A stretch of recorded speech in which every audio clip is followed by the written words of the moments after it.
ماؤں اور بہنوں، السلام علیکم ورحمۃ اللہ وبرکاتہ۔ الحمد للہ رب العالمین والعاقبۃ للمتقین والصلاۃ والسلام علی سید الانبیاء والمرسلین وعلی آلہ الطیبین الطاہرین وصحابہ اجمعین، اما بعد فاعوذ باللہ من الشیطان الرجیم، بسم اللہ الرحمن الرحیم۔ تأمرون بالمعروف وتنہون عن المنکر وتؤمنون باللہ ورسولہ، صدق اللہ العظیم وبلغنا رسولہ النبی الامین الکریم، ونحن علی ذلک لمن الشاہدین والشاکرین والحمد للہ رب العالمین۔ اعلیٰ حضرت امام عشق و محبت، کنز الکرامت، جبل الاستقامت، سیدنا و مولانا شاہ امام احمد رضا خان فاضل بریلوی علیہ الرحمت و رضوان ارشاد فرماتے ہیں، سر سوئے روضہ جھکا پھر تجھ کو کیا، سر سوئے روضہ جھکا پھر تجھ کو کیا، واہ واہ دل تھا ساجد نج دیا پھر تجھ کو کیا، واہ، کیا بات۔ سر سوئے روضہ جھکا پھر تجھ کو کیا، دل تھا ساجد نج دیا پھر تجھ کو کیا، بیٹھتے اٹھتے مدد کے واسطے، بیٹھتے اٹھتے مدد کے واسطے، یا رسول اللہ کہا پھر تجھ کو کیا، واہ واہ، یا رسول اللہ کہا پھر تجھ کو کیا، یا عبادی کہہ کے ہم کو شاہ نے، یا عبادی کہہ کے ہم کو شاہ نے اپنا بندہ کر لیا پھر تجھ کو کیا، تیری دوزخ سے تو کچھ چھینا نہیں، تیری دوزخ سے تو کچھ چھینا نہیں، خلد میں پہنچا رضا پھر تجھ کو کیا، خلد میں پہنچا رضا پھر تجھ کو کیا۔ حضرات محترم،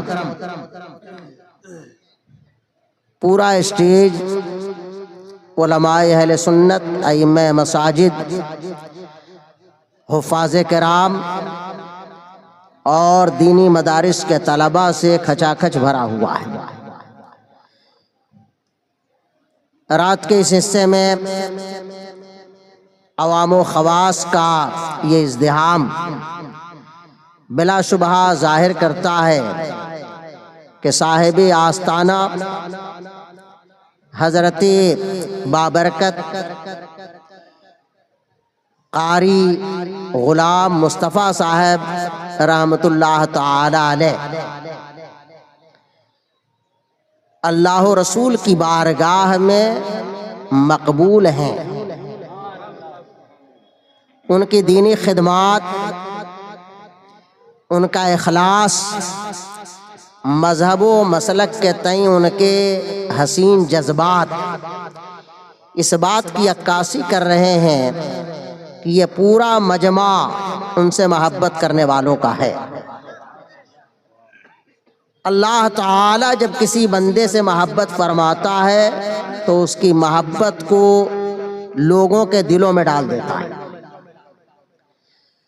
اور یہ بات بخاری شریف اور مشکات شریف دونوں حدیث کی کتابوں میں ہے کہ اللہ جب کسی بندے سے محبت فرماتا ہے تو جبریل کو آواز دیتا ہے، ارشاد فرماتا ہے، اے جبریل میں فلاں بندے سے محبت کرتا ہوں، تو بھی اس سے محبت کر۔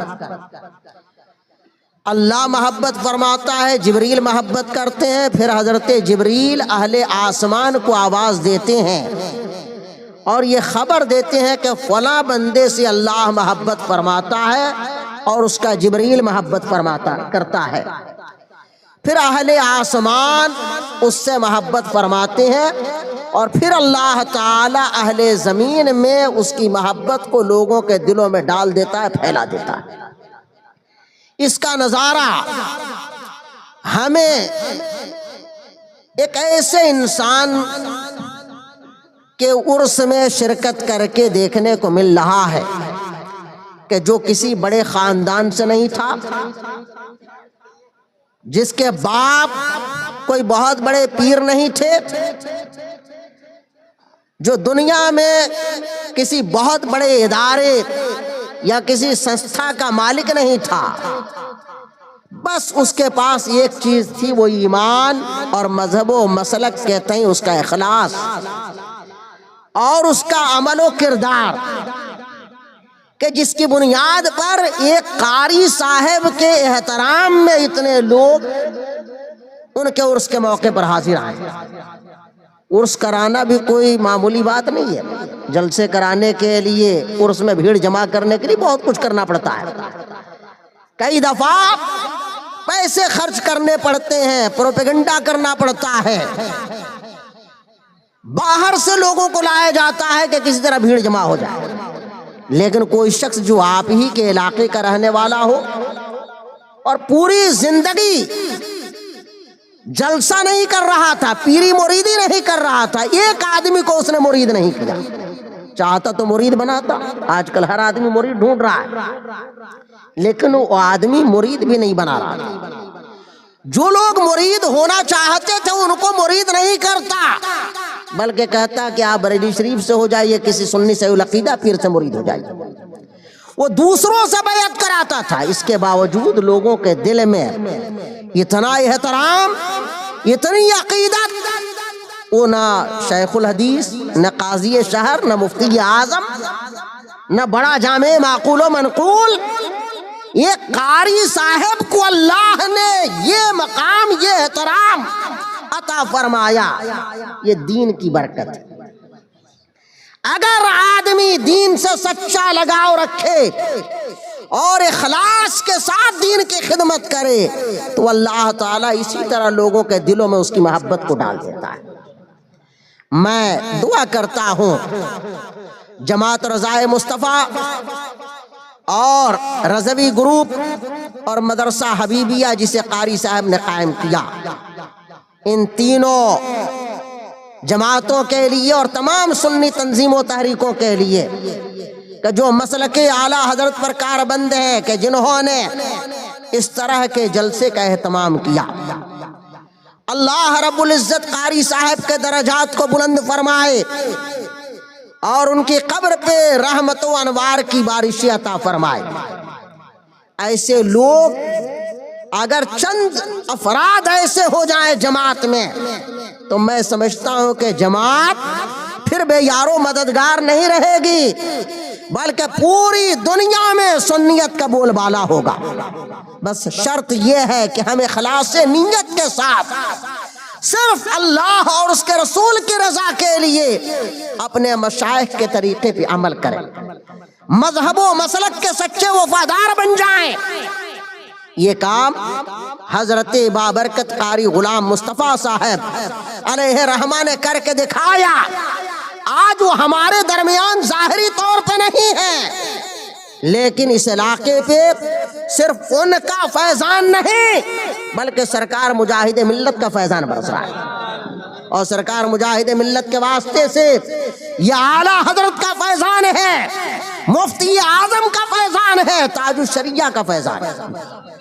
میں آپ کو بتاؤں گا آگے، لیکن سب سے پہلے آئیے پورا مجمع مل کر محبت کے ساتھ جی لگا کر دل کی گہرائیوں سے اپنے اور ساری جہان کے ماوا و ملجا پیغمبر آقائے نامدار، مدینے کے تاجدار، دونوں عالم کے مالک و مختار، ہم غریبوں کے غمگسار، کشتی امت کے خمنہار، جناب احمد مجتبیٰ محمد مصطفیٰ روح فدا صلی اللہ تعالی علیہ وآلہ وسلم کی بارگاہ میں درود شریف کا نذرانہ پیش کریں۔ پڑھیے اللہم صلی علی سیدنا و مولانا محمد معدن الجود والکرم وآلہ الکرام و صاحب العزام۔ پورا اسٹیج علماء سے بھرا ہوا ہے، ہمارے محترم سید کیفی صاحب، دیگر علماء کرام، میں نام نہیں جانتا، ناظم جلسہ، صدر اجلاس، سب کا میں خیر مقدم کرتا ہوں، شکریہ ادا کرتا ہوں کہ یہ حضرات اپنی محبتوں سے نواز رہے ہیں۔ ایک بات میں کہتا ہوں کہ جلسے میں چاہے لاکھوں لوگ ہوں، لیکن اگر اسٹیج پہ قابل ذکر لوگ نہیں ہیں تو جلسہ کامیاب نہیں۔ آپ ہزاروں کی تعداد میں ہو ٹھیک ہے، یہ اگر 50-100 جو بیٹھے ہوئے ہیں ان کی اہمیت کا انکار نہیں کیا جا سکتا ہے۔ یہ ہیں تو جلسہ کامیاب ہے۔ اگر یہ نہ رہے، پورے اسٹیج پہ اکیلے میں رہوں اور چاہے جتنی اچھی تقریر ہو، میں کود کے یہاں سے وہاں جاؤں، وہاں سے کود کے وہاں جاؤں، چاہے جتنا کھیل تماشا دکھاؤں، جتنا چلا لوں، ہو سکتا ہے کہ کوئی جاہل آدمی کہے کہ بڑا مزہ آیا، بڑی کمیڈی ہوئی، بڑے قصے سنائے، بڑے لطائف سنائے، کرامتیں بھی خوب سنائی ایسی جو کتابوں میں نہیں لکھے تھے۔ جلسہ ان لوگوں کے لیے کامیاب ہو سکتا ہے، لیکن اہل ایمان، اہل دل، وہ جن کے دلوں میں اللہ کا خوف ہے، ان کے لیے وہ جلسہ کامیاب نہیں ہے۔ جلسے کی کامیابی کی دلیل یہ علماء جو بیٹھے ہوئے ہیں، ان کا احترام کرنا آپ سیکھیں۔ یہ کام ہمیں آپ کو پہلے بھی کرنا چاہیے، اور آج بھی میں آپ سے کہہ کے جا رہا ہوں کہ باہر سے آنے والا مولانا ایک دن کے لیے آتا ہے، باہر سے آنے والا شاعر 1 گھنٹہ کے لیے آتا ہے، باہر سے آنے والی شخصیت چند لمحوں کے لیے آتی ہے۔ دین کا اصلی کام جہاں جلسہ ہو رہا ہے وہاں کی مسجدوں کے امام کرتے ہیں، وہاں کے مکتبوں کے مولانا کرتے ہیں، وہاں کے وہ حضرات کرتے ہیں کہ جو ہمہ وقت آپ کے درمیان رہتے ہیں۔ یہی کام اپنی پوری زندگی میں قاری غلام مصطفیٰ صاحب نے کیا۔ میں ان تمام علماء اور ائمہ کا شکریہ ادا کرتا ہوں۔ ہماری عوام کو چاہیے کہ اپنے علماء ائمہ کا احترام کرے۔ بعض لوگ اپنے ائمہ کے اندر خامیاں تلاش کرتے ہیں۔ میں اکثر کہتا ہوں کہ امام بھی ہماری آپ کی سماج کا ایک فرد ہے، ہماری آپ کی قوم کا ایک حصہ ہے، وہ بھی کسی کا بیٹا ہے، وہ بھی کسی کا بھائی ہے، وہ بھی کسی کا بھتیجا ہے۔ آپ اسے فرشتوں کے معیار سے نہ تولیں اور نہ ہی اسے صحابہ کے معیار سے تلاشنے کی کوشش کریں، بلکہ قوم جیسی ہوتی ہے اس کا رہنما بھی ویسا ہی ہوتا ہے۔ حضرت سیدنا مولا علی کرم اللہ وجہ الکریم کی بارگاہ میں ایک شخص آیا، کہنے لگا کہ مولا کائنات، کیا بات ہے کہ حضرت ابو بکر و عمر کے زمانے میں چاروں طرف امن و امان تھا، آپ جب سے آئے ہیں آپ کی حکومت میں بے اطمینانی ہے، افراتفری ہے، جنگ و جدال ہے۔ تو جانتے ہیں حضرت سیدنا مولا کائنات علی مرتضیٰ شیر خدا حیدر کرار داماد پیغمبر حسنین کے بابا جان نے کیا جواب دیا؟ آپ ارشاد فرماتے ہیں کہ حضرت ابو بکر و عمر کے زمانے میں ہمارے جیسے مشیر کار ہوتے تھے اور ہمارے زمانے میں تمہارے جیسے لوگ ہیں۔ معلوم یہ ہوا کہ قوم جیسی ہوتی ہے رہنما بھی انہی میں سے ہوتا ہے۔ تو آپ کے اپنے رہنماؤں کا احترام کرنا چاہیے اور دین کے معاملے میں ان کی مدد کرنی چاہیے۔ اگر کہیں وہ حق بات بولیں تو ان کا سپورٹ کریں، ان کے ساتھ کھڑے ہوں، ان کی پشت پناہی کریں۔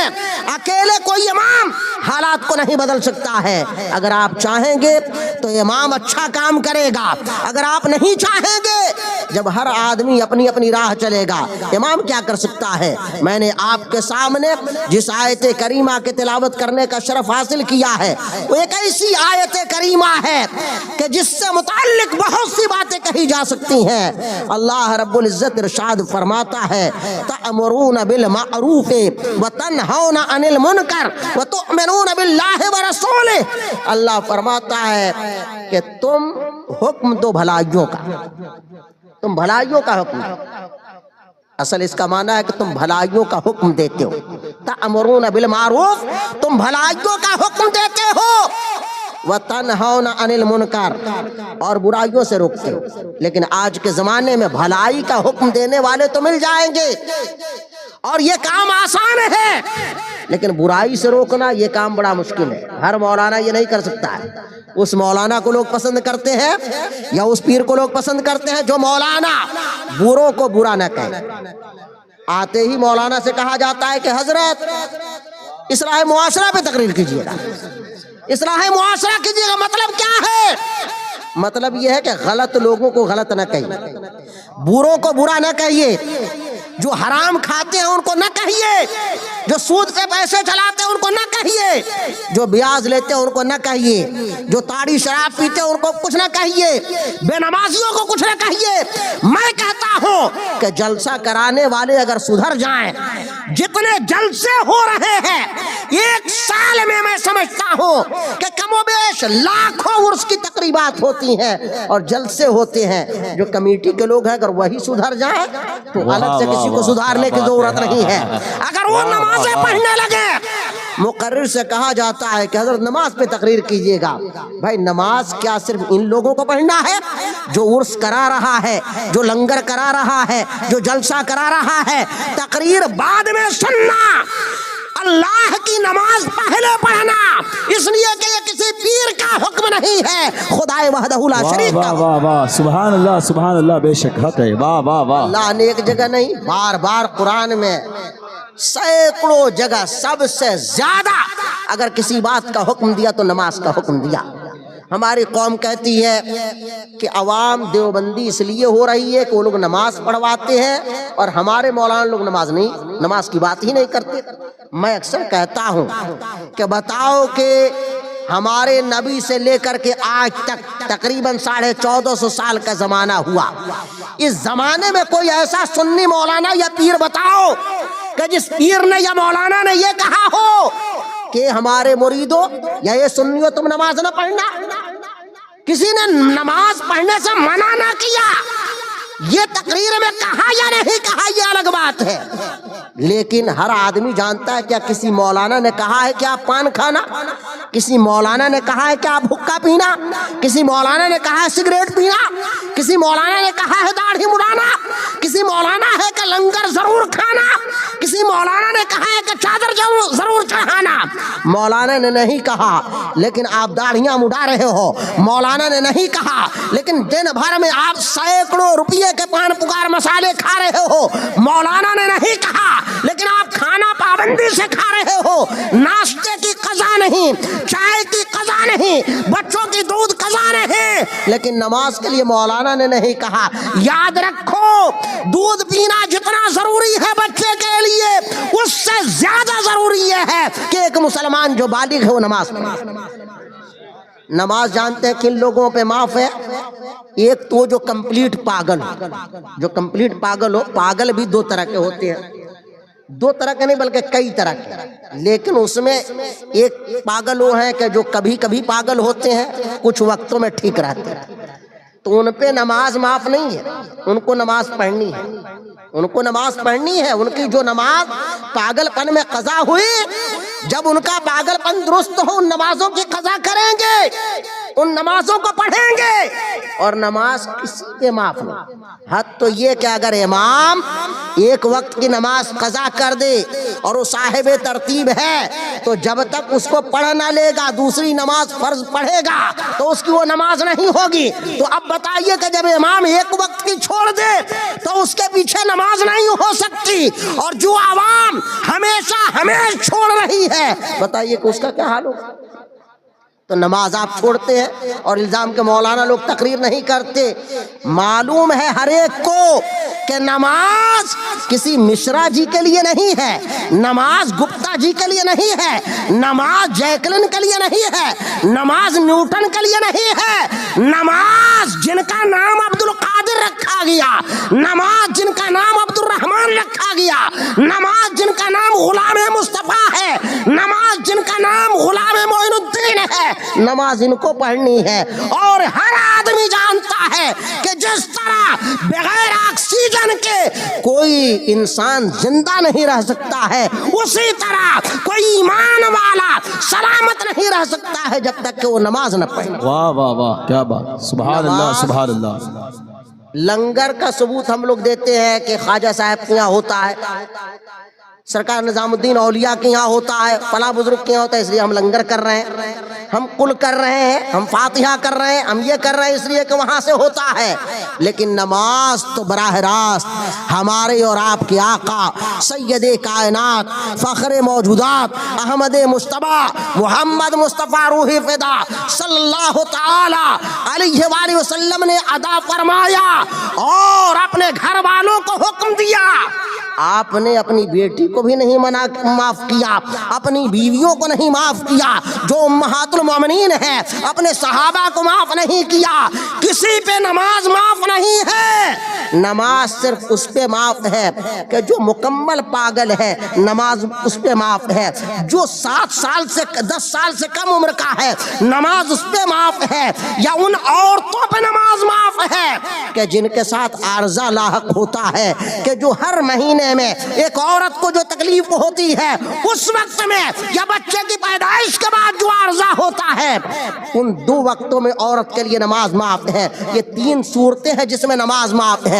اس کے علاوہ چاہے آدمی بیمار پڑ جائے، چاہے سفر میں ہو، چاہے حضر میں ہو، چاہے گھر میں ہو، دکان میں ہو، کاروبار میں ہو، جہاں کہیں ہو، نماز معاف نہیں۔ اور یہ میں کہاں کہہ رہا ہوں؟ کسی نماز والے اجتماع میں نہیں کر رہا ہوں، بلکہ یہ عرس کے جلسے میں کر رہا ہوں۔ اس سے پتا چلا کہ جو لوگ یہ سمجھتے ہیں کہ عرسوں میں صرف پل اور چادر گاگر کی بات ہوتی ہے، قوالی اور ڈھول طبلے کی بات ہوتی ہے، اب تو ایسے بھی مولانا ہو گئے کہ جو سب کہہ رہے ہیں ڈھول بجانا چاہیے، تو ان کو معلوم ہونا چاہیے کہ فرشتے قبر میں ان کا ڈھول بجا دیں گے، فرشتے قبر میں ان کا ڈھول بجا دیں گے۔ بزرگوں کے یہاں یہ ہے کہ کوئی کہتا ہے کہ یہ ہمارے یہاں ہمارا جبہ غوث پاک کا ہے، کوئی کہتا ہے ہمارا جبہ حضرت مولا علی کا ہے، اور وہ تبرکن چلا رہا ہے۔ سب کی بات نہیں کر رہا ہوں، ہو سکتا ہے کوئی جھوٹ بولتا ہو، تو جو جھوٹ بول رہا ہے اس کی نہیں، لیکن یہ تو ہے کہ بعض خانقاہوں میں صحابہ کے اور رسول پاک کے اہل بیت اطہار کے تبرکات ہیں۔ اگر ڈھول اور طبلہ اور قوالی بوالی اگر یہ سب بھی کچھ ہوتا تو کسی نہ کسی خانقاہ میں اوپر سے ڈھول بھی آیا ہوتا، کہ ڈھول بھی تبرک میں ہے، عصا تک ہے، منہ مبارک ہے، تو ڈھول بھی ہونا چاہیے تھا۔ لیکن یہ ڈھول اور باجا گاجا یہ ہمارے یہاں نہیں ہے۔ ہمارے تبرکات جو ہیں وہ ہماری کتابوں میں مستور ہے، مذکور ہے۔ اعلیٰ حضرت اعلیٰ حضرت، اللہ اکبر یا رسول اللہ، زندہ باد، واہ واہ واہ، سبحان اس لیے میں آپ سے کہنا چاہتا ہوں کہ مولانا کے انتخاب میں، پیر کے انتخاب میں غلطی نہ کرنا۔ لوگ کہتے ہیں کہ حضرت ایسی بات کیجئے سب لوگ خوش رہیں، سب لوگ خوش رہیں۔ یہ کام کون کر سکتا ہے؟ بہروپیہ کر سکتا ہے، یہ کام بہروپیہ کر سکتا ہے، کوئی صحیح بولنے والا نہیں کر سکتا۔ پولیس والا یا تو پولیس ہے یا چوروں کا دلال ہے، جو پولیس والا صحیح ہوگا چوروں سے ساٹھ گاٹھ نہیں ہو سکتا بلا شبہ۔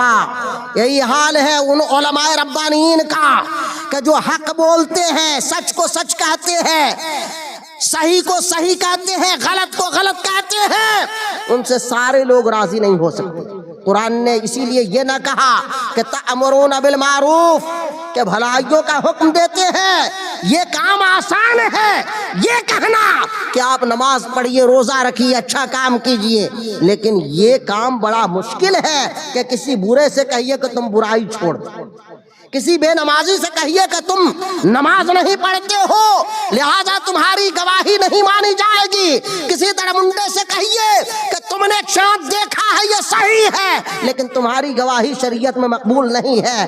کہ چاہے متولی ہو, صدر ہو, چاہے کسی خانقاہ کا آستانے کا جاروب کش ہو, اگر وہ رمضان کا چاند دیکھ کے آئے کہے کہ ہم نے چاند دیکھا ہے, چہرے پہ داڑھی نہیں ہے, تو جو صحیح قاضی شہر ہوگا, مفتی ہوگا, مولانا ہوگا, کہہ دے گا تم امیر ہو سکتے ہو, اپنی خانقاہ کے سجادہ نشین ہو سکتے ہو, تم صدر اور سیکریٹری ہو سکتے ہو, لیکن یاد رکھو تمہارے چہرے پہ داڑھی نہیں ہے اور تم شریعت کی نظر میں اس قابل نہیں ہو کہ تمہاری شہادت قبول کی جائے, لہٰذا تمہاری شہادت پہ چاند کا مسئلہ قبول نہیں کیا جا سکتا ہے.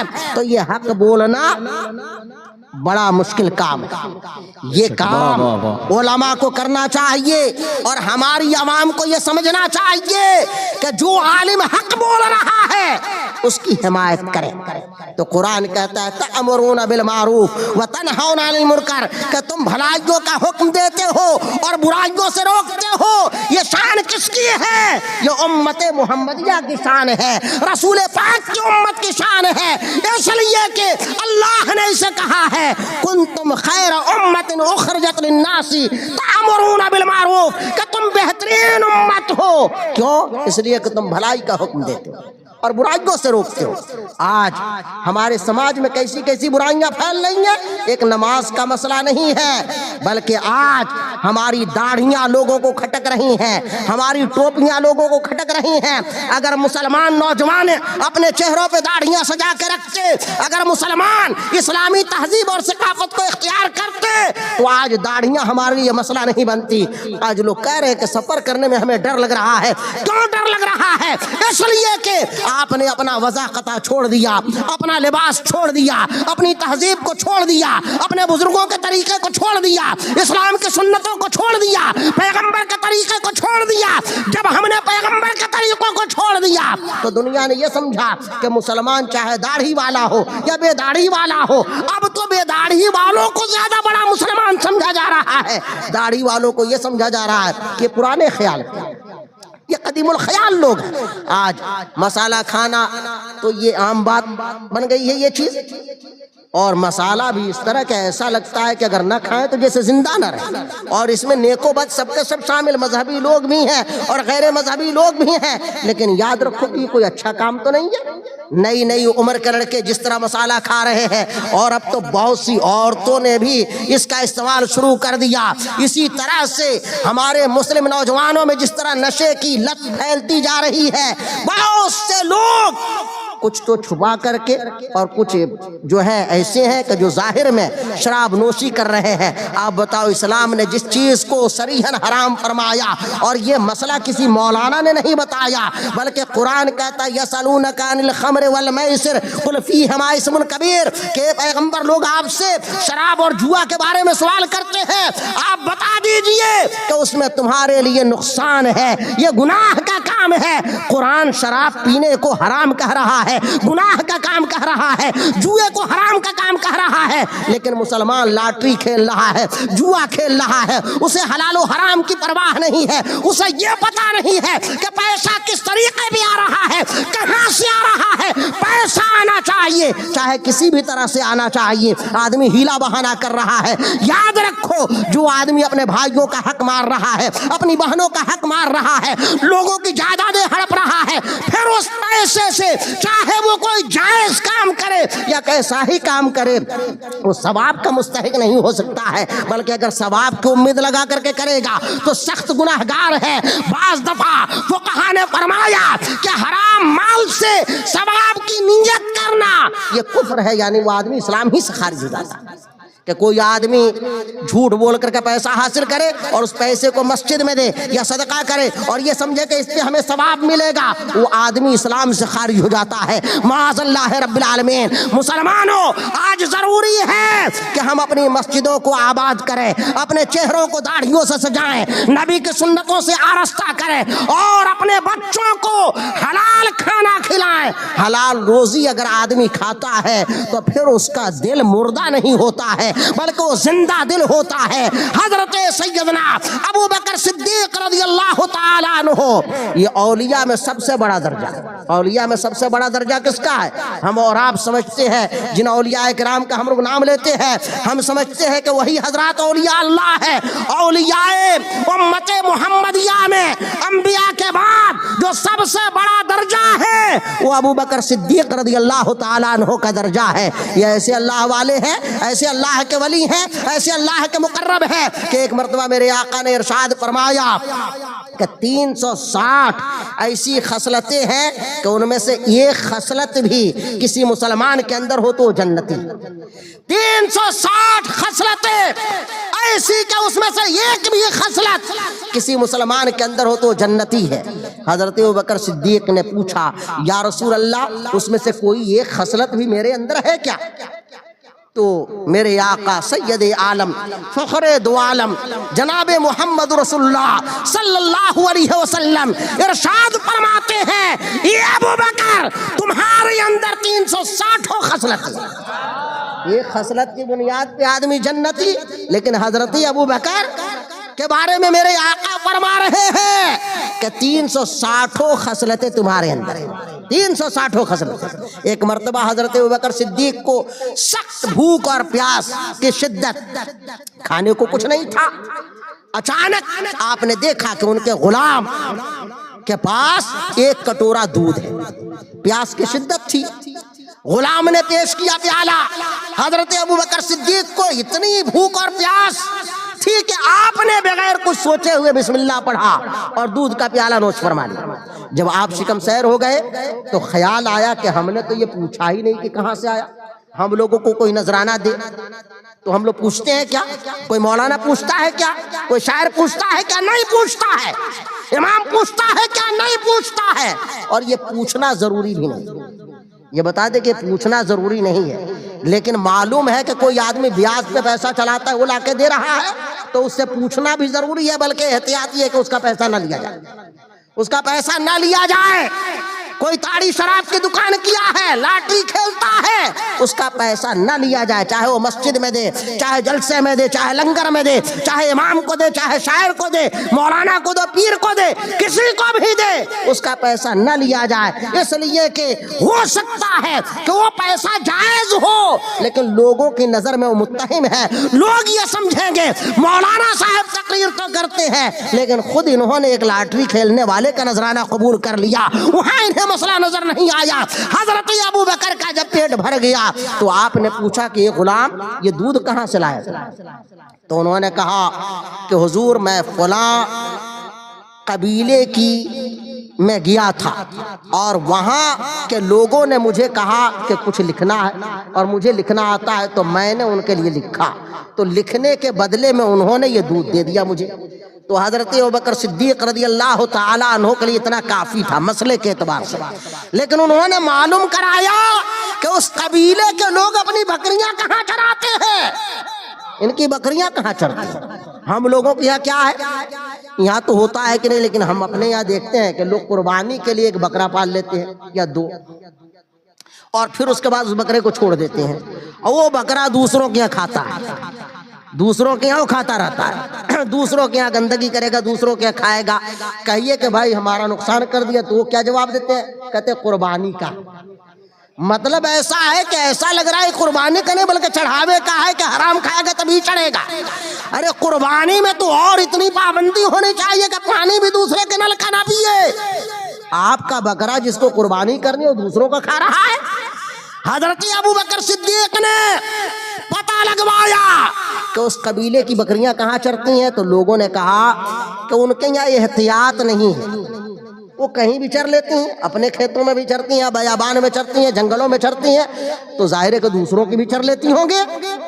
حضرت ابوبکر کو جیسے معلوم ہوا تو آپ نے انگلیاں ڈالی حلق میں، اور حلق میں انگلیاں ڈالنے کے بعد آپ نے قے کر دیا۔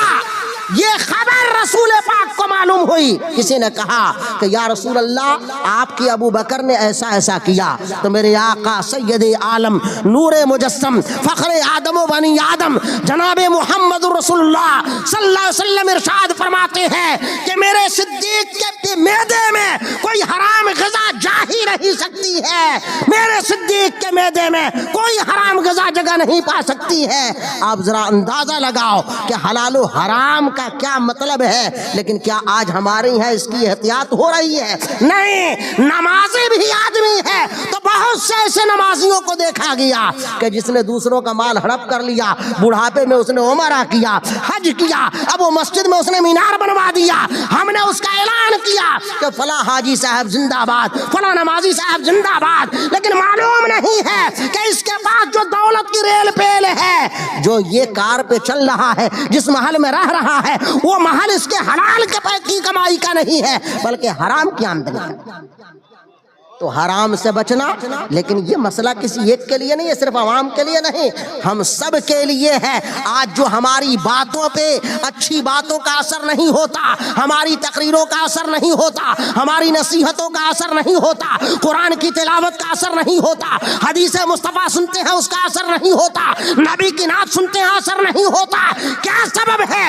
وجہ یہ ہے کہ جس طرح سے اگر آپ کے ہاتھ میں کوئی چکنائی لگی ہو اور اس کے اوپر آپ پانی گرائیں اور وہ پانی بہ جاتا ہے، اس چکنے پن کے سبب سے بلا شبہ جب آدمی کے معدے میں حرام غذا ہوتی ہے تو وہاں قرآن کی تلاوت اثر نہیں کرتی، نبی کی نعت اثر نہیں کرتی، نبی کی حدیث اثر نہیں کرتی۔ لہذا مسلمانوں ضروری ہے کہ نماز پڑھو، لیکن اس سے پہلے حلال کھانا سیکھو۔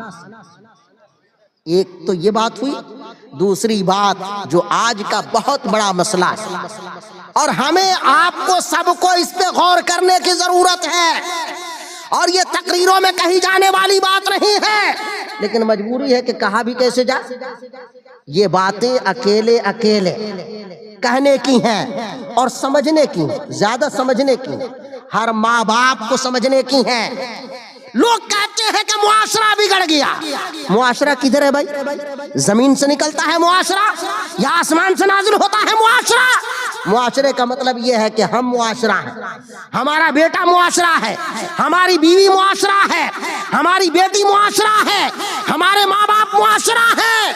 اگر ہم سدھر گئے، ہمارا بیٹا سدھر گیا، ہماری بیوی سدھر گئی، ہماری بہنیں سدھر گئی، ہمارے گھر کے لوگ سدھر گئے، تو سمجھیے کہ معاشرہ سدھر گیا۔ لیکن ہے کیا کہ ہم میں سے کوئی سدھرنا نہیں چاہتا، ہم میں سے کوئی آدمی سدھرنا نہیں چاہتا، ہر آدمی یہ چاہتا ہے دوسرے لوگ سدھر جائیں، جبکہ اللہ نے قرآن میں سب سے پہلے اپنے نبی سے یہ ارشاد فرمایا کہ نبی اپنے گھر والوں کو ڈرائیے، اپنے گھر والوں کو ڈرائیے، وَأَنذِرْ عَشِيرَتَكَ الْأَقْرَبِينَ، اپنے گھر والوں کو ڈرائیے۔ جب یہ آیت نازل ہوئی تو حضور نے سیدہ فاطمہ کو مخاطب کیا، اپنی ازواج کو مخاطب کیا، کہا کہ اٹھو اٹھو، اللہ کی عبادت کرو، اپنے لیے تیاری کرو۔ سیدہ فاطمہ سے میرے آقا فرماتے ہیں، یہ سب سنابل میں لکھا ہے، میر عبد الواحد بلگرامی رحمت اللہ علیہ نے لکھا ہے کہ حضور نے اپنی بیٹی فاطمہ سے فرمایا کہ فاطمہ تم اس بات پہ بھروسہ نہ کرو کہ تم محمد رسول اللہ کی بیٹی ہو، عمل کرو عمل کرو عمل کرو۔ یہ حضرت فاطمہ کے لیے نہیں تھا، بلکہ حضرت فاطمہ کا نام لے کر کے سرکار نے امت کی بیٹیوں کو پیغام دے دیا کہ جب پیغمبر اپنی بیٹی کو ایسا فرما رہے ہیں تو بتاؤ کہ ہماری آپ کی بیٹیوں کا کیا حال ہے؟ کیا بات، سبحان اللہ سبحان اللہ۔ ہمیں آپ کو سدھرنا ہے۔ پہلے تک ایک مسئلہ تھا، وہ مسئلہ یہ تھا کہ کسی کی بیٹی وہابن ہو گئی، کسی کی بہن کا رشتہ غلط جگہ ہوا وہ دیوبندیہ ہو گئی، کوئی رافضیہ ہو گئی، کوئی کچھ بن گیا کوئی کچھ بن گیا۔ ہمارے سماج اور معاشرے کے نوجوان بگڑتے تھے، لوگ کہتے تھے بدعقیدگی پھیل رہی ہے، ہمارے یہاں کچھ کام نہیں ہو رہا ہے۔ لیکن آج کا مسئلہ صرف یہ نہیں ہے کہ لوگ نیچری بن رہے ہوں، یہ نہیں ہے کہ لوگ مرزائی بن رہے ہوں، یہ نہیں ہے کہ لوگ وہابی بن رہے ہوں، یہ نہیں ہے کہ لوگ اہل حدیث بن رہے ہوں، بلکہ معاملہ اس سے اور آگے بڑھ گیا۔ میرے پاس ایسی خبریں ہیں کہ بہت سے پرہیزگار کہے جانے والے لوگ، مولانا مولوی کہے جانے والے لوگ، خانقاہی لوگوں کے گھروں کی عورتیں مرتد ہو گئیں، ان کی بیٹیاں مرتد ہو گئیں۔ بتائیے اس کا کون ذمہ دار ہے؟ اگر ایک بیٹی بگڑ رہی ہے، وہ غلط قدم اٹھا رہی ہے، ایک بیٹا اگر غلط قدم اٹھا رہا ہے تو یاد رکھو رکھو اس کی ذمہ داری، بیٹی کی ذمہ داری ماں کے اوپر ہے، باپ کے اوپر ہے کہ تم نے اپنی بیٹی کے ساتھ کیسا سلوک کیا، کیسا برتاؤ کیا، اس کو کیسی تم نے تعلیم دی کہ تمہاری بیٹی مرتدہ ہو۔ قیامت کے دن صرف اس بیٹی سے نہیں پوچھا جائے گا، بیٹی بگڑ رہی ہے، بہن بگڑ رہی ہے، گھر کی عورتیں بگڑ رہی ہیں، اس کا مطلب یہ ہے کہ ان کی ماؤں کا کردار صحیح نہیں ہے۔ اگر ماں اپنی بیٹی کی نگرانی کرتی، اسے صحیح بات بتاتی، اگر بڑی بہن اپنی چھوٹی بہن کی نگرانی کرتی، اگر پھوپھیاں نگرانی کرتی، دادیاں نانیاں نگرانی کرتی، تو مجھے نہیں لگتا ہے کہ کسی بیٹی کا قدم غلط اٹھتا۔ لیکن یاد رکھو کہ پہلے مائیں بگڑتی ہیں، اس کے بعد بیٹیاں بگڑتی ہیں، پہلے باپ بگڑتے ہیں، اس کے بعد بیٹا بگڑتا ہے۔ اگر چاہتے ہو اپنے گھروں کو محفوظ رکھنا، اپنے گھروں کو ارتداد سے بچانا، تو اپنے بچوں کی صحیح پرورش کرو۔ آج یہ مسئلہ اتنا بڑھ گیا ہے، اتنا بڑھ گیا ہے کہ جس کا آپ اندازہ نہیں لگا سکتے۔ آئے دن اخباروں میں یہ باتیں چھپا کرتی ہیں، لیکن ہمارے لوگ کان پہ وہ ہاتھ رکھ کر کے اور روئی لگا کر کے وہ سوئے ہوئے ہیں، وہ سمجھ رہے جو ہو رہا ہے کسی کرامت کے ذریعے صحیح ہو جائے گا، حالات بدل جائیں گے، انقلاب آ جائے گا، فلاں بزرگ دعا کر دیں گے۔ یاد رکھو اگر آپ نہیں سدھرو گے تو کوئی کرامت ظاہر نہیں ہونے والی ہے، اگر آپ اپنی اصلاح نہیں کرو گے تو کوئی معجزہ نہیں ہونے والا ہے، آپ اگر نہیں سدھرو گے تو کوئی ایسا مولانا نہیں پیدا ہوا ہے جو آپ کو سدھار دے۔ سدھار اسی کا ہو سکتا ہے جو سدھرنا چاہتا ہے۔ مجھے یہ عرض کرنا ہے کہ آپ اپنے بیٹوں کو، آپ اپنی بیٹیوں کو بتائیے کہ اسلام کیا ہے، توحید کیا ہے، ایمان کیا ہے، ایک مسلمان کا فریضہ کیا ہے، مسلمان کسے کہتے ہیں، کفر کسے کہتے ہیں، ارتداد کسے کہتے ہیں، یہ بتانا ہوگا، یہ سمجھانا ہوگا کہ ایک مسلمان اللہ کے علاوہ کسی کو خدا نہیں سمجھتا ہے اور نہ کسی کے لیے سجدہ کر سکتا ہے۔ مسلمان اگر عبادت کرتا ہے تو صرف خدا وحدہ لا شریک کی بات ہے۔ یہ اپنے بیٹوں کو، اپنی بیٹیوں کو بتانا ہوگا اور یہ دیکھنا ہوگا کہ ہمارے بچے اور بچیاں موبائل پہ کیا دیکھ رہے ہیں۔ موبائل پہ وہ پڑھائی کر رہے ہیں، حساب جوڑ رہے ہیں، یا رات رات بھر وہ الٹی سیدھی چیزیں دیکھ رہے ہیں۔ موبائل کے ذریعے جہاں کچھ فائدہ ہوتا ہے وہیں بہت سارے نقصانات ہیں۔ ہمیں اپنے بچوں کی نگرانی کرنی پڑے گی، یہ دیکھنا پڑے گا کہ وہ کیا کر رہے ہیں۔ اگر آپ ان کی اچھی نگرانی نہیں کر رہے ہیں تو یاد رکھیے آپ ان کا نفع نہیں سوچ رہے ہیں بلکہ ان کو نقصان پہنچا رہے ہیں۔ آپ کھلونے کی جگہ پہ آپ ان کی پڑھائی کے بجائے آپ ان کو 50-50 ہزار کے موبائل دے رہے ہیں۔ موبائل کے ذریعے نہ جانے وہ کیا کیا کر رہے ہیں، گیم کھیل رہے ہیں، وہ کیسے کیسے کھیل تماشے دیکھ رہے ہیں، اور ان کے ذریعے ہمارا خاندان بگڑ رہا ہے، ہمارا معاشرہ بگڑ رہا ہے، ہمارے گھر کی حالت بگڑ رہی ہے۔ سنو، آپ ایک نیک بندے کے عرس کے موقع پر آئے ہو، اصلاح کی باتیں قبول کر کے جاؤ۔ حضرت بابا فرید الدین گنج شکر کا نام آپ نے سنا ہوگا۔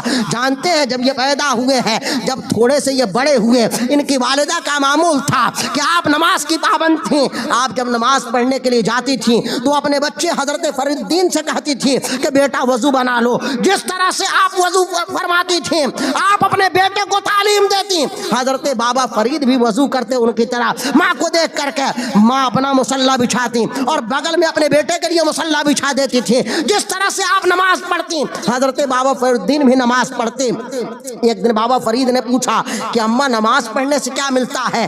والدہ ماجدہ نے کہا کہ بیٹا نماز پڑھنے سے شکر ملا کرتی ہے۔ حضرت بابا فرید کو جیسے عام بچوں کو میٹھی چیزیں پسند ہوتی ہیں، حضرت بابا فرید کو بھی پسند تھے۔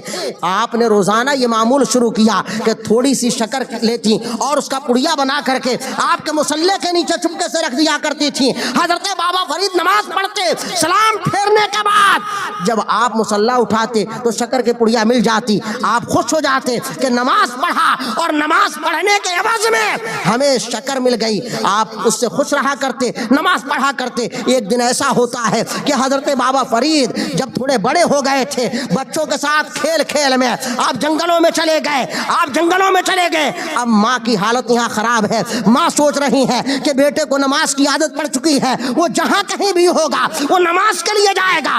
آج جب نماز پڑھے گا اپنے ساتھیوں کے ساتھ نماز پڑھے گا, لیکن وہاں نماز پڑھنے کے بعد اسے شکر کی پڑیا نہیں ملے گی, اعتماد ٹوٹ جائے گا, یقین زائل ہو جائے گا. نماز کے تعلق سے جو محبت ہم نے اس کے دل میں بٹھائی ہے وہ محبت ختم ہو جائے گی. بابا فرید کی والدہ جب نماز کا وقت آ رہا ہے, آپ سوچ رہی ہیں کہ کسی طرح بیٹا واپس آ جاتا, بیٹا واپس نہیں آیا ہے, آپ تو کھیل کھیل میں دور چلے گئے ہیں. بابا فرید کی والدہ نے یہ کیا کہ وضو بنایا, مصلی بچھایا, آپ سجدہ کرتی ہیں اور سجدہ کرنے کے بعد رب کی بارگاہ میں دعا کرتی ہیں, عرض کرتی ہیں, یہ پروردگار میں نے اپنے بیٹے فرید الدین کو تیری بارگاہ میں جھکایا, آج فرید الدین میرے ساتھ نہیں ہے, جہاں کہیں وہ نماز پڑھے گا اسے شکر کی پڑیا نہیں ملے گی, اس کا اعتماد زائل ہو جائے گا, یقین ٹوٹ جائے گا. پروردگار بات میری نہیں ہے, بات تیری نماز کی ہے, تیری بندگی کی ہے, تیری عبادت کی ہے. یہ پروردگار تو اپنی لاج رکھ لے, یہ پروردگار تو نماز کا بھرم رکھ لے, یہ پروردگار میں نے فرید الدین کو یہاں تک پہنچایا ہے, اب یہاں سے آگے بڑھانا تیرا کام ہے. جنگل میں تھے, حضرت فرید الدین نے بچوں سے کہا کہ بچوں چلو نماز پڑھتے ہیں, نماز کا وقت ہو گیا ہے. بچوں نے کہا کہ نماز پڑھنے سے ملے گا کیا؟ بابا فرید کہتے ہیں میں تو روز نماز پڑھتا ہوں والدہ کے ساتھ, نماز پڑھنے کے بعد مصلی کے نیچے جب دیکھتا ہوں تو وہاں شکر کی پڑیا ملا کرتی ہے. بچوں نے کہا کہ کیا واقعی ایسا ہے کیا, نماز پڑھنے سے شکر ملے گی؟ حضرت بابا فرید نے کہا کہ میں تو روز ایسا کرتا ہوں, میرا معمول ہے, مجھے شکر ملا کرتی ہے. بچوں نے کہا کہ چلو تب تو ہم بھی نماز پڑھیں گے. سب نے نماز کی نیت باندھی اور جب نماز پڑھے, اب یہاں ماں دعا کر رہی ہیں, ماں کا بھی ذرا احترام ملاحظہ کر لو, ماں کی اہمیت ملاحظہ کر لو, ماں کی دعا کی تاثیر ملاحظہ کر لو. آدمی مولانا سے دعا کراتا ہے, حضرت آپ دعا کر دیں, حضرت آپ دعا کر دیں, حضرت آپ دعا کر دیں. جس کی ماں دعا کرے کیا پوچھنا ہے, بڑے بڑے بزرگ دعا کرے ضروری نہیں ہے کہ قبول ہو, لیکن ماں نے اگر دل سے دعا کر دیا, یقین رکھو اللہ تعالی اولاد کے حق میں سب سے زیادہ ان کی ماؤں کی دعائیں قبول فرماتا ہے. باو فرید نے نماز پڑھی اور نماز پڑھنے کے بعد جیسے نیچے نظر کی ہے, کیا دیکھتے ہیں کہ شکر کی پڑیا نہیں بلکہ شکر کی نہر جاری ہے. اب بابا فرید نے دیکھا, ساتھیوں نے دیکھا, ساتھیوں کا حال جو بھی ہوا ہو, بابا فرید کو بات سمجھ میں آ گئی. بابا فرید نے سمجھ لیا, یہ سمجھ لیا کہ یہ نہر, شکر کی نہر یہ اپنے آپ نہیں ہے بلکہ خدا کی قدرت ہے, خدا کا کرشمہ ہے. بابا فرید نے کہا کہ اب آج سے ہم نماز شکر کے لیے نہیں پڑھیں گے بلکہ اللہ کی رضا کے لیے پڑھیں گے. گھر آئے اور آنے کے بعد کہا کہ والدہ آج تو کمال ہی ہو گیا, میں نے جنگل میں نیت باندھی, نماز پڑھی, سجدہ کیا, سلام پھیرا, میں سمجھ رہا تھا کہ شکر کی پڑیا ملے گی, لیکن میں نے وہاں دیکھا کہ شکر کی پڑیا نہیں ملی ہے بلکہ معمول کے برخلاف وہاں دیکھا کہ سجدے کی جگہ پہ شکر کی پڑیا نہیں ہے بلکہ شکر کی نہر بہ رہی ہے. ماں نے خدا کا شکر ادا کیا, ماں نے کہا کہ بیٹا میں تو ڈر رہے تھے کہ کہیں ایسا نہ ہو کہ میرا بھرم ٹوٹ جائے اور تم آج سے نماز سے غافل ہو جاؤ. میں روزانہ شکر کی پڑیا رکھا کرتی تھی, آج جب تم یہاں نہیں تھے میں ڈر رہے تھے, میں نے خدا کی بارگاہ میں دعا کیا تھا. حضرت بابا فرید نے کہا کہ اماں آپ کی دعا اثر کر گئی, اب آج سے میں شکر کے لیے نماز نہیں پڑھوں گا بلکہ اللہ کے لیے نماز پڑھوں گا. تو مائیں اس طرح کی ہوتی ہیں, جب ماں اس طرح دعا کرتی ہے تو اللہ تعالیٰ قبول فرماتا ہے. ایک اور بزرگ ہیں حضرت مخدوم شرف الدین یحییٰ منیری رحمت اللہ تعالیٰ علیہ, بچپنے میں گھر سے نکل گئے والدہ سے اجازت لے کر کے, 12 سال تک آپ ادھر ادھر زہد و تقویٰ میں رہے, علم حاصل کرتے رہے. 12 سال کے بعد ایک دن جب آپ گھر لوٹ کر کے آتے ہیں, بارش ہو رہی ہے, چاروں طرف بارش ہو رہی ہے, آپ نے دروازہ کھٹکھٹایا, اندر سے آواز آئی کون؟ آپ نے کہا کہ شرف الدین یحییٰ منیری. ماں نے کہا کہ کون شرف الدین؟ کہا کہ فلاں کا بیٹا. کہا کہ تم کون ہو؟ کہا کہ میں فلاں ہوں. کہا کہ تمہارا دین کیا ہے؟ کہا کہ اسلام. کہا کہ تمہارا کلمہ کیا ہے؟ کہا لا الہ الا اللہ محمد رسول اللہ. کہا کہ تمہارے نبی کا نام کیا ہے؟ کہا کہ محمد رسول اللہ. دروازہ کھولا, ماں نے دیکھا کہ جہاں شرف الدین یحییٰ منیری کھڑے ہیں بارش ہو رہی ہے لیکن ان کے بدن پہ بارش کا ایک قطرہ نہیں ہے, بارش کا ایک قطرہ نہیں ہے, چاروں طرف بارش ہے, پورا آنگن پانی سے بھرا ہوا ہے, چاروں طرف بارش ہو رہی ہے. شرف الدین یحییٰ منیری کے اوپر بارش کا ایک قطرہ نہیں ہے. حضرت شرف الدین یحییٰ منیری کی ماں نے کہا کہ بیٹا آخر ماجرا کیا ہے, ماجرا کیا ہے کہ بارش ہو رہی ہے, آسمان سے موسلادھار بارش ہو رہی ہے, لیکن تیرے اوپر پانی کا ایک قطرہ نہیں پڑ رہا ہے. حضرت شرف الدین یحییٰ منیری کا جواب سنو مسلمانوں, یہ دعا کسی مزار سے نہیں ہو رہی ہے, یہ دعا کوئی اللہ والا نہیں کر رہا ہے, شرف الدین یحییٰ منیری کی والدہ کر رہی ہے. حضرت شرف الدین یحییٰ منیری کہتے ہیں کہ جس کی ماں چہار دیواری کے اندر اپنا دامن پھیلا کر کے رب سے کہے کہ میرے بیٹے کو مولا محفوظ رکھنا, اس بیٹے کو بارش کا قطرہ کیا جہنم کی آگ نہیں جلا سکتی ہے. اللہ اکبر, یہ شرف الدین یحییٰ منیری کی ماں ہے. آج بھی اگر ہماری ماں اس کردار کی ہو جائے تو یاد رکھے کہ اصلاح معاشرہ پر تقریر کی ضرورت نہیں ہوگی, بلکہ ہمارے گھر کا ہر بچہ شرف الدین یحییٰ منیری پیدا ہوگا, بابا فرید پیدا ہوگا, نظام الدین اولیاء پیدا ہوگا, امام احمد رضا پیدا ہوگا, مفتی اعظم پیدا ہوگا. نعرے تکبیر, نعرے رسالت, عرس بڑے حضرت, عظمت اولیاء کانفرنس, حضرت علامہ مفتی انیس عالم صاحب قبلہ سیوانی.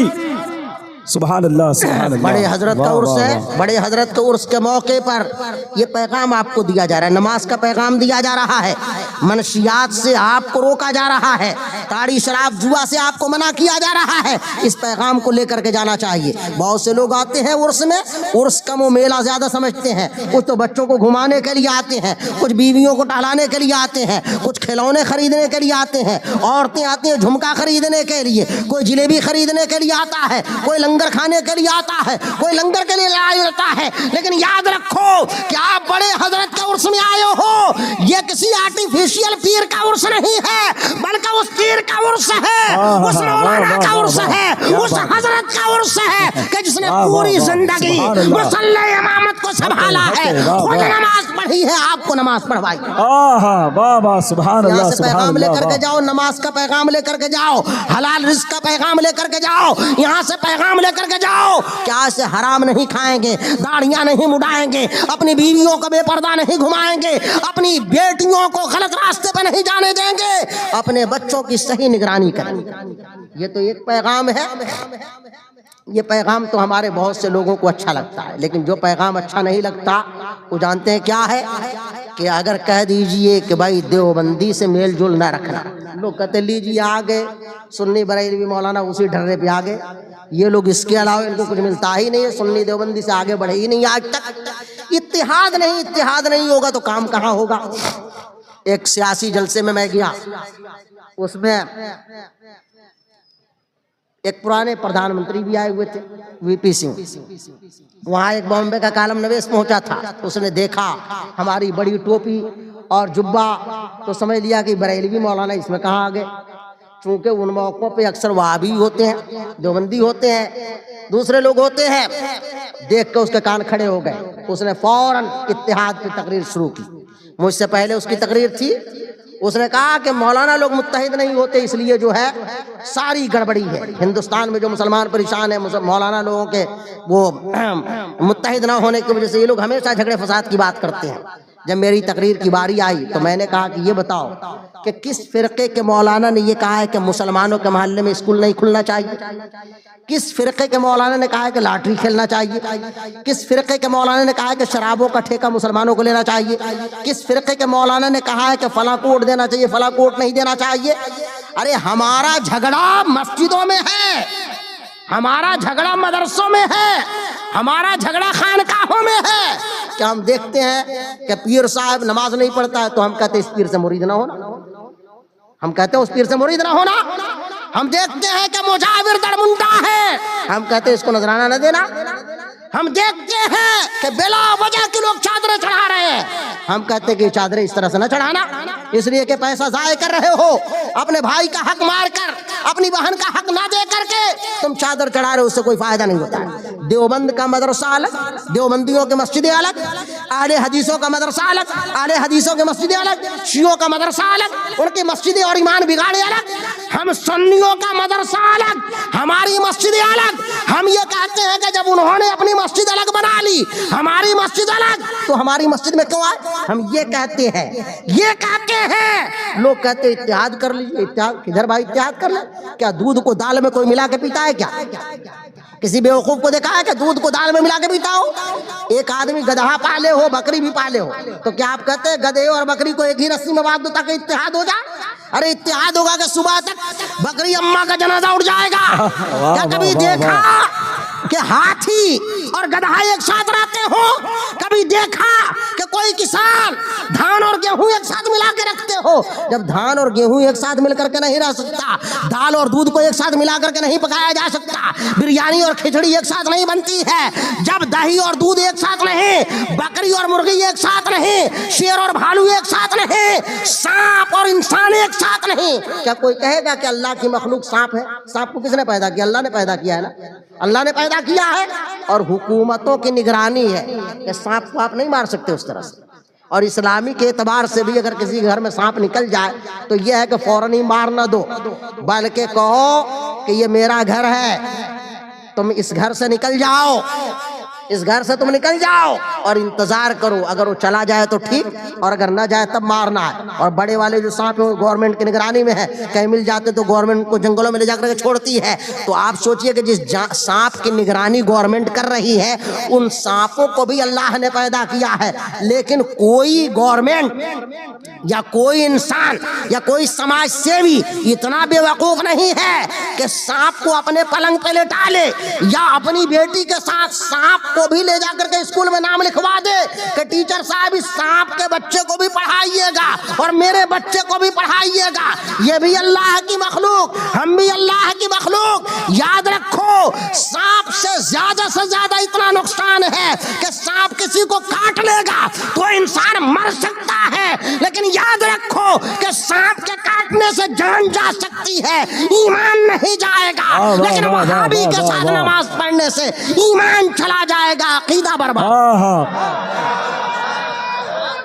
اللہ اکبر، یا رسول اللہ، زندہ باد، زندہ باد. واہ، اللہ اکبر.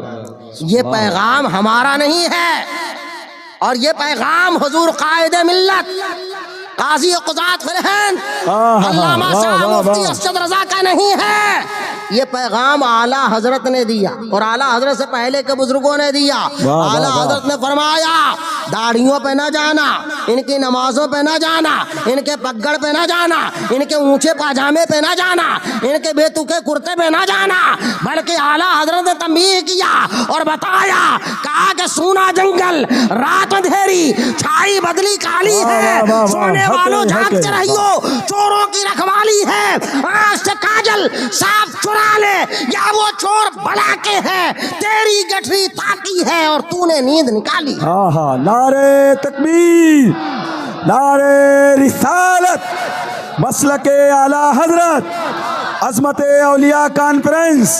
واہ واہ، سبحان اللہ. تھوڑا سا آدمی پڑھ لکھ لیتا ہے یا تھوڑا پیسہ ہو جاتا ہے تو کہنے لگتا ہے سب کو مل جانا چاہیے، سب کو مل جانا چاہیے. لیکن اسی سے کہیے کہ آپ نے اپنے جس بھائی کو چھوڑ دیا ہے غریب سمجھ کر کے اس سے مل جائیے، جس بھائی کو چھوڑ دیا ہے اس سے مل جائیے.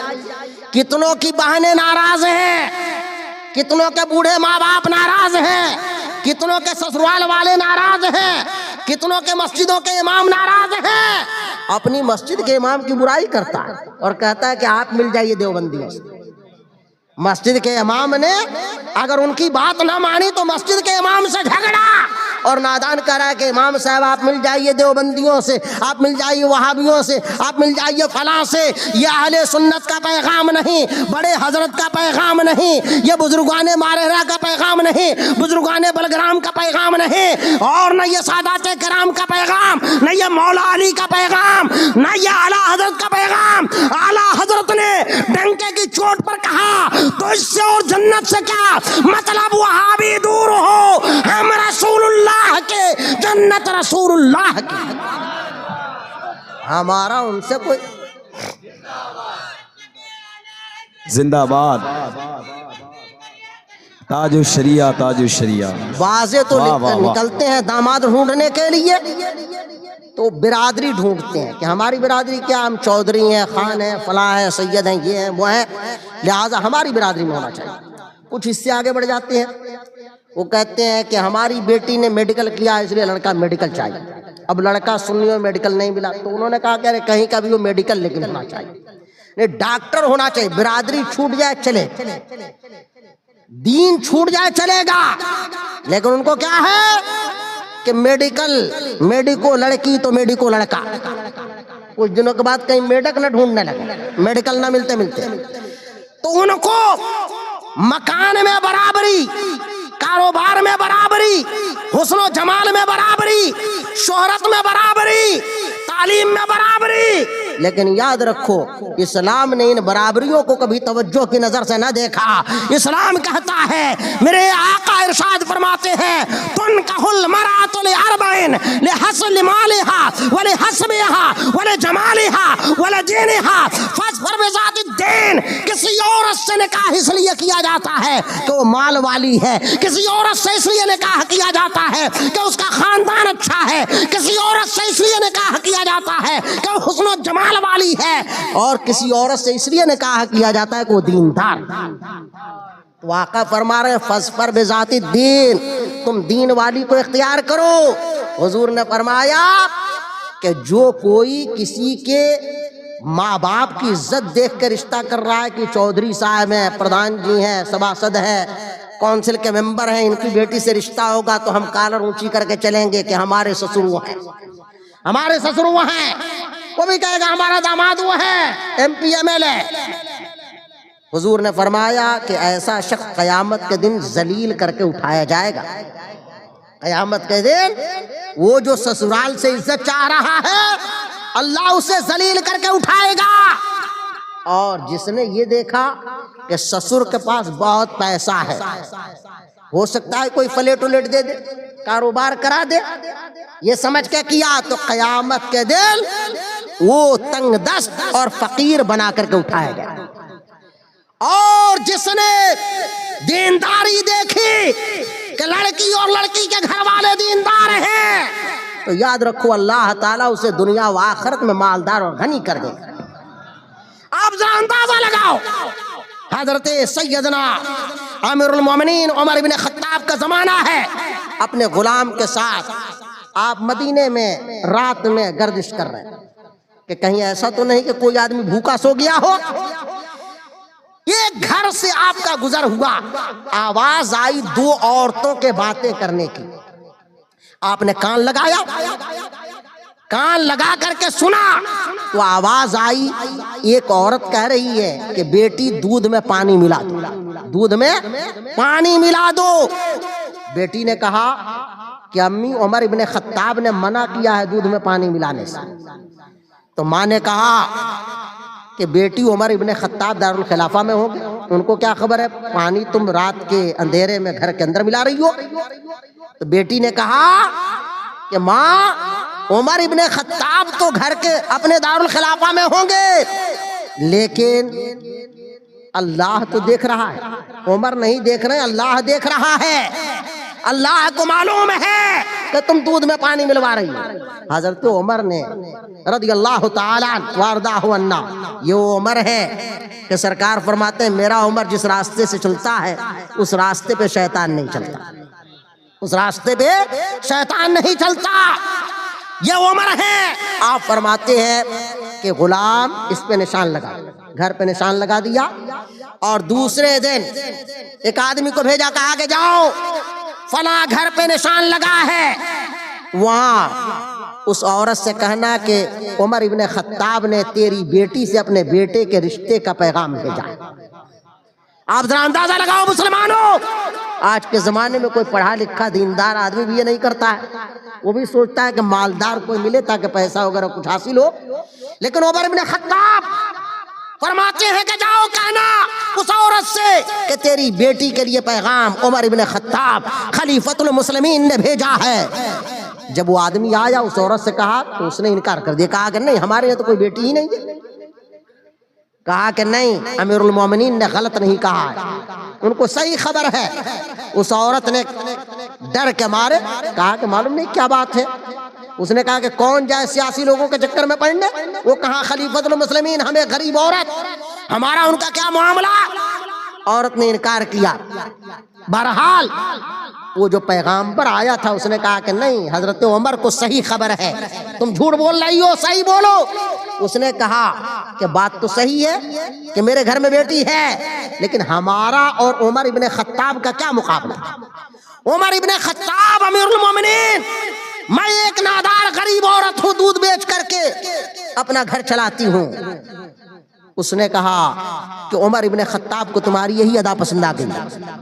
عمر ابن خطاب رضی اللہ تعالی عنہ کا پیغام اپنے بیٹے کے لیے آخر کار مقبول ہوا، اور مورخین نے لکھا ہے کہ انہی کی نسل میں کچھ عرصے کے بعد حضرت عمر ابن عبدالعزیز پیدا ہوئے، جن کو دیکھ کر کے عام لوگوں نے کہا کہ انہیں دیکھ کر کے ابو بکر و عمر کا زمانہ یاد آ جاتا۔ یہ ہے شادی بیاہ کا معاملہ۔ لیکن آج ہمارے یہاں کیا ہے کہ ہم ہر چیز میں پیسہ دیکھتے ہیں، برابری دیکھتے ہیں۔ یاد رکھو مسلمانوں، بد مذہبوں سے کبھی ہمارا رشتہ نہیں ہو سکتا ہے، کبھی ہمارا تعلق نہیں ہو سکتا ہے، کبھی ہم ان کو اپنا نہیں سکتے ہیں۔ وجہ یہ ہے کہ وہ ہمیں گالیاں نہیں دیتے، ہمارے ان علماء کو گالیاں نہیں دیتے۔ وہ کہتے ہیں کہ بریلوی لوگ دیوبند کے علماء کو برا کہتے ہیں، ارے ہم تو دیوبند کے علماء کو برا کہتے ہیں، لیکن وہ ظالم ہمارے نبی کو گالیاں دیتے ہیں، ہمارے پیغمبر کو گالیاں دیتے ہیں، ہمارے صحابہ کو گالیاں دیتے ہیں، نبی کی بیٹی فاطمہ کو برا کہتے ہیں، اللہ کی اولیاء کو برا کہتے ہیں۔ آپ ذرا سوچو کہ آپ کے یہاں کسی کا انتقال ہو جائے، سید کیفی صاحب آئے یا کوئی اور حضرت آئے، آ کر کے کہیں کہ کیا آپ کے ابا مر کر کے مٹی میں مل گئے، آپ کو بتاؤ غصہ آئے گا کہ نہیں؟ اگر یہ کہیں کہ آپ کی اماں مر کے مٹی میں مل گئے، آپ کو جلال آئے گا کہ نہیں؟ بلا شبہ آدمی جب کوئی مرتا ہے تو چاہے وہ گناہگار ہو نیکوکار ہو، آدمی کہتا ہے آپ کے ابا کا انتقال کب ہوا، آپ کی اماں کی وفات کب ہوئی، آپ کے والد کب دنیا سے گئے، آدمی احترام کے ساتھ کہتا ہے۔ لیکن دیوبندیوں کا سب سے بڑا مولانا، وہابیوں کا دھرم گرو امام الوہابیہ اسماعیل دہلوی اپنی کتاب میں لکھ رہا ہے، جس کتاب کا نام تقویۃ الایمان ہے، اس میں لکھا ہے، ایک حدیث لکھی اور حدیث کے بعد اپنی طرف سے اس میں فے لکھا، فے کا مطلب فائدہ، اور نیچے لکھتا ہے یعنی میں بھی ایک دن مر کر مٹی میں ملنے والا ہوں، اور رسول پاک صلی اللہ علیہ وسلم کی طرف منسوب کیا، جبکہ سرکار نے یہ ہرگز ہرگز نہ فرمایا، سرکار نے ایسا نہ فرمایا۔ امام الوہابیہ نے نبی کی طرف اس جملے کی نسبت کی، کہا کہ نبی کے فرمانے کا مطلب یہ ہے کہ میں بھی مر کر کے مٹی میں ملنے والا ہوں۔ معاذ اللہ ثم معاذ اللہ، جس جملے کو مسلمانوں تم اپنی ماں کے لیے اپنے باپ کے لیے برداشت نہیں کر سکتے، سنیوں کا امام اسے نبی کے لیے کیسے برداشت کر سکتا ہے؟ اسی لیے بریلی کے تاجدار امام اہل سنت کہتے ہیں دشمن احمد پہ شدت کیجئے، ملحدوں کی کیا مروت کیجئے، غیظ میں جل جائے بے دینوں کے دل، یا رسول اللہ کی کثرت کی۔ سبحان اللہ سبحان اللہ۔ ان سے ایسا نہیں ہے کہ کوئی انہوں نے ہمارا کچھ حاصل کر لیا، ہم لکھنؤ کے یا سیوان کے کیفی میاں صاحب بریلی شریف کے، یہ علماء آپ کے سودا کے، کوئی بریلی کا ہے، کوئی بنگال کا ہے، کوئی امریکہ کا ہے، وہ دیوبند میں بیٹھے ہوئے ہیں، انہوں نے ہمارا کیا بگاڑا ہے؟ ہمارا یہی بگاڑا ہے کہ وہ ہمارے نبی کو برا کہتے ہیں، ہمارے نبی کے علم کی توہین کرتے ہیں۔ مولوی اشرف علی تھانوی کی کتاب ہے جس کتاب کا نام حفظ الایمان ہے، اس کتاب کے اندر لکھا ہے کہ نبی کو جیسا علم غیب حاصل تھا ویسا علم غیب زید و عمر بلکہ ہر سبی و مجنون بلکہ جمیع حیوانات و بہائم کو حاصل ہے۔ اب بتاؤ کہ ان مولانا لوگوں سے کہہ دیا جائے کہ آپ کا علم بچوں پاگلوں جانوروں کی طرح ہے، توہین ہے کہ نہیں؟ اگر شاعروں سے کہہ دیا جائے کہ جیسی شاعری آپ کرتے ہیں ویسی شاعری تو ہماری بکری بھی کر سکتی ہے، بتاؤ یہ شاعر کی توہین ہے کہ نہیں؟ ناظم سے کہہ دیا جائے کہ جیسی نظامت آپ کر رہے ہیں ویسی نظامت ہمارے مدرسے کے طالب علم بھی کر لیتے ہیں، یہ ناظم کی توہین ہے کہ نہیں؟ آپ بتاؤ کہ اگر مثال چھوٹے سے دے دیا جائے توہین ہو جا رہی ہے۔ مولوی اشرف علی تھانوی نے نبی کے علم کو بچوں سے تشبیہ دیا، پاگلوں سے تشبیہ دیا، جانوروں سے تشبیہ دیا، چوپایوں سے تشبیہ دیا۔ بتاؤ مسلمانوں تمہارا ایمان کہاں چلا گیا ہے؟